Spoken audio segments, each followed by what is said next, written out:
Muy bien, doctor. Vamos a hacer una pausa, pero vamos a regresar, por supuesto, con este tema por demás interesante, hablar un poquito más de lo que representa e implica también los subregistros que ya de alguna manera también nos lo explicaba. Hacemos una pausa y regresamos con más.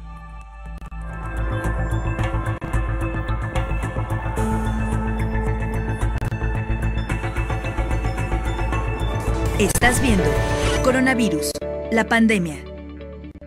Ante el coronavirus, detectar a tiempo es muy importante. Si tú o alguien de tu familia tiene fiebre, dolor, tos seca y dificultad para respirar, llama al 3335 4030 01 del Sistema de Diagnóstico COVID de la Universidad de Guadalajara. Ahí nuestros expertos atienden, valoran y realizan las pruebas a las personas que lo requieran. Si detectamos a tiempo, frenaremos el número de contagios. Esta línea salva vidas. No hagas bromas. Universidad de Guadalajara. Multiplicidad de ideas en una sola frecuencia. Diversidad de voces en una radio que escucha a todos. Radiamos más allá del cuadrante y más cerca de ti. 104.3 FM. Radio Universidad de Guadalajara. El coronavirus es un virus de rápida propagación, por lo que es importante conocer los síntomas y factores de riesgo que nos alertan de su presencia. La Secretaría de Salud del Gobierno Federal nos recomienda estar atentos en caso de presentar estos síntomas: fiebre, tos y estornudos, malestar general, dolor de cabeza y dificultad para respirar. También hay que estar alerta si se ha viajado a una zona de riesgo o se tiene contacto con alguien infectado. La prevención también está en nosotros. Infórmate. Las universidades integrantes de la Red de Innovación Educativa hemos preparado el sitio www.rie360.mx para apoyarte en tu labor docente durante la contingencia. Encontrarás enlaces a portales de apoyos institucionales, recursos educativos, herramientas didácticas, entre otras, todo de acceso abierto. Así que ingresa al sitio web y comienza a explorar las opciones de acuerdo a tus necesidades. Las y los universitarios estamos llamados a innovar y a colaborar ante esta emergencia. Encontraste Canal 44, la señal de todos.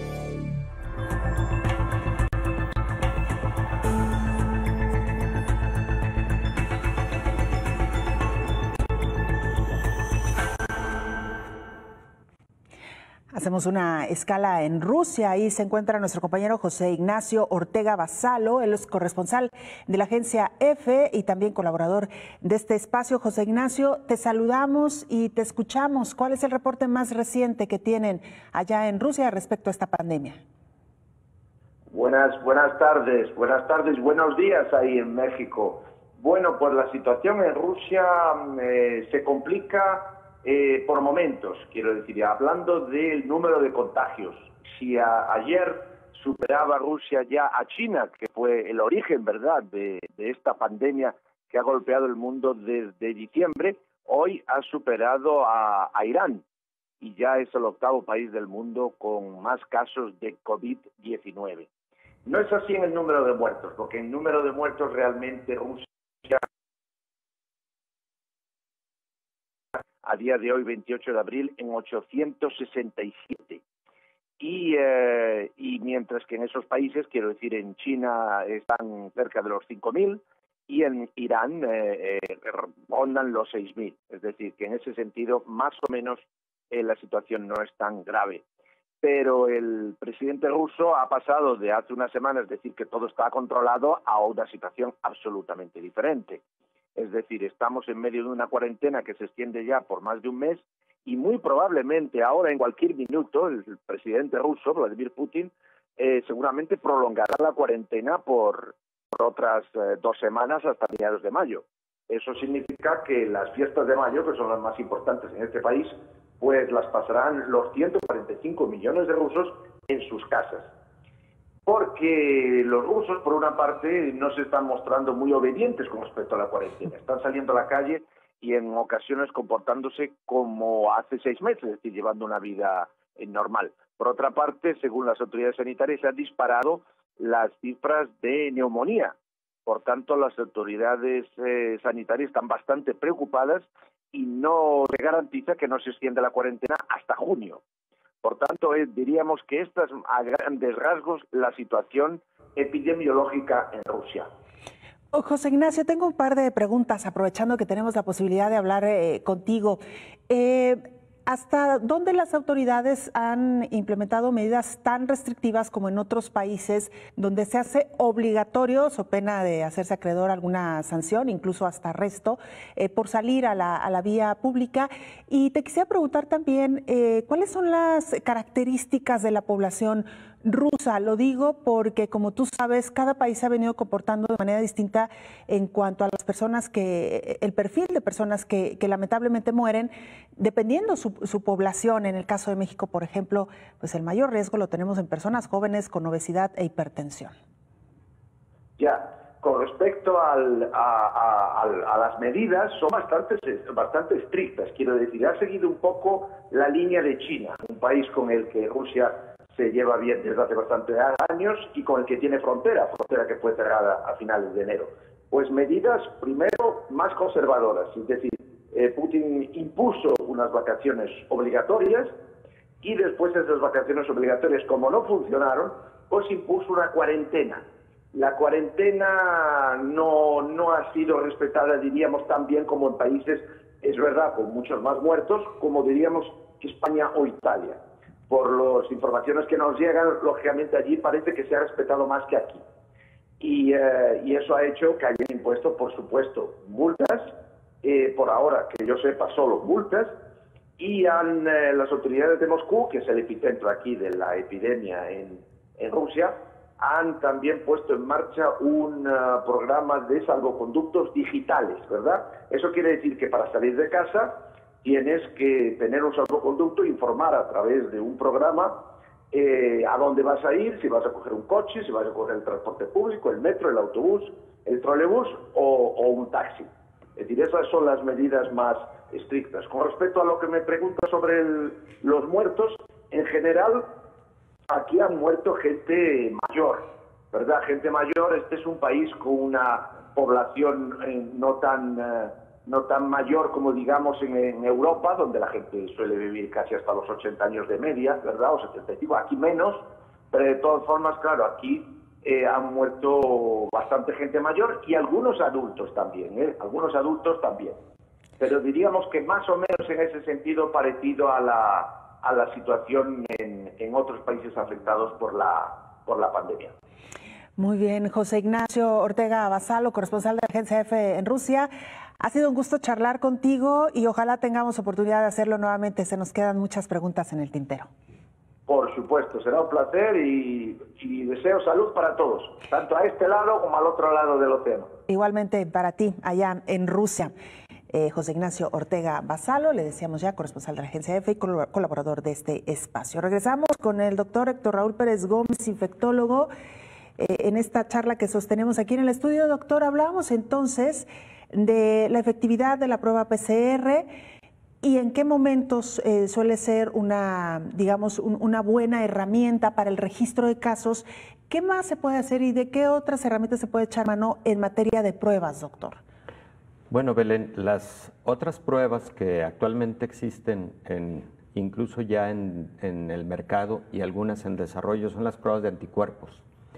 Las pruebas de anticuerpos son útiles y tanto lo son en el escenario clínico como también lo son, y a partir de este momento van a adquirir mucho más peso para la definición de qué personas posiblemente fueron infectadas durante esta pandemia, porque la presencia de anticuerpos IgG pueden permanecer por más tiempo a lo largo de meses e incluso años después de un cuadro infeccioso viral y en algunos otros casos bacterianos también.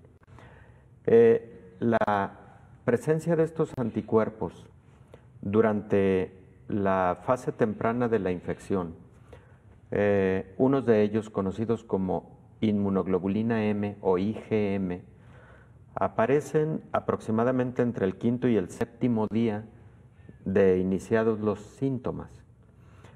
Entonces, en aquellos pacientes que tienen COVID y que la PCR, por los motivos que comentamos hace unos minutos, resulta negativa, pero como médico sigues considerando la alta probabilidad de que tenga COVID porque tuvo un antecedente de contacto o de viaje a algún lugar de alta transmisión y porque los síntomas, los hallazgos radiográficos, tomográficos, etcétera, son muy orientadores. Tú realizas, además de la PCR, una prueba de IgM y esas dos pruebas de manera conjunta entre el quinto y el séptimo día de los síntomas pueden elevar la sensibilidad que hablábamos de 70% con la PCR, la pueden elevar a 90%. Y como médico, como clínico, eso te genera una herramienta diagnóstica de mucho, mucho valor. Luego, decíamos que adicional al escenario clínico, ahora en el escenario epidemiológico, cuando tú identificas a poblaciones que tienen anticuerpos IgG contra el virus, lo que tú asumes es, ya tuvieron infección y además desarrollaron inmunidad. Bueno, pues estas personas seguramente con mucho menos riesgo ya pueden incorporarse a espacios laborales, ayudar a reactivar la economía y otro aspecto muy, muy importante. Por ejemplo, el personal de la salud, el grupo que desarrolla anticuerpos IgG, que se infectó sintomática o asintomáticamente y que ahora tiene anticuerpos IgG, es personal de la salud considerado como más protegido ya. Y otro escenario importante, dijimos que en las pandemias existen rebrotes. Vamos a suponer que en algún rebrote en algún lugar, región, país, estado, se necesita volver al aislamiento social porque el rebrote está pareciendo como muy intenso. Las personas que ya tuvieron infección y que tienen anticuerpos IgG seguramente no van a requerir de ese aislamiento social porque posiblemente la protección que tienen inmunológica ya no hará obligatorio para esas personas, para ese segmento. Son para todos los casos en donde pruebas de anticuerpos pueden tener mucha utilidad. E insisto, antier, exactamente la Organización Mundial de la Salud lo propuso como un mecanismo o como una herramienta de ayuda para volver a la normalidad o adoptar la nueva normalidad. Estas pruebas, doctor IgG, ¿en qué etapa del padecimiento son más efectivas? IgM e IgG son anticuerpos, incluso hay pruebas que detectan también anticuerpos IgA, pero para simplificar el asunto, los anticuerpos IgM son los primeros que se elevan entre el quinto y el séptimo día de iniciados los síntomas. Es decir, un poco más de iniciada la infección. Hay que recordar que tenemos un periodo de incubación. Empiezan a elevarse, tienen su pico máximo probablemente en el día 22 aproximadamente de la enfermedad y luego empiezan a disminuir progresivamente y es posible que no tengan una duración mayor a 2 meses. Pero los anticuerpos IgG empiezan a aparecer alrededor del día 10, tienen su pico en el día 14 o 15 y luego tienen la ventaja de permanecer positivos durante meses y en algunas enfermedades durante años. Esos son los anticuerpos que conocemos como anticuerpos de defensa, también se les llama neutralizantes. Son los anticuerpos que cuando se aplica una vacuna estamos retando para que se produzcan, para que al producirse de hecho permanezcan mucho tiempo en la vida. En algunas enfermedades vemos que empiezan a decaer. Conociendo que empiezan a decaer a cierto tiempo, por eso con vacunas existen las revacunaciones o los refuerzos cada determinado tiempo, es para volver a retar al sistema inmune a que vuelva a producir anticuerpos. Ahorita, por ejemplo, hay la indicación en México de revacunación para las personas menores de 60 años y a partir de la adolescencia contra sarampión. Que tenemos un que tenemos ahí brote, por cierto. Un brote de sarampión.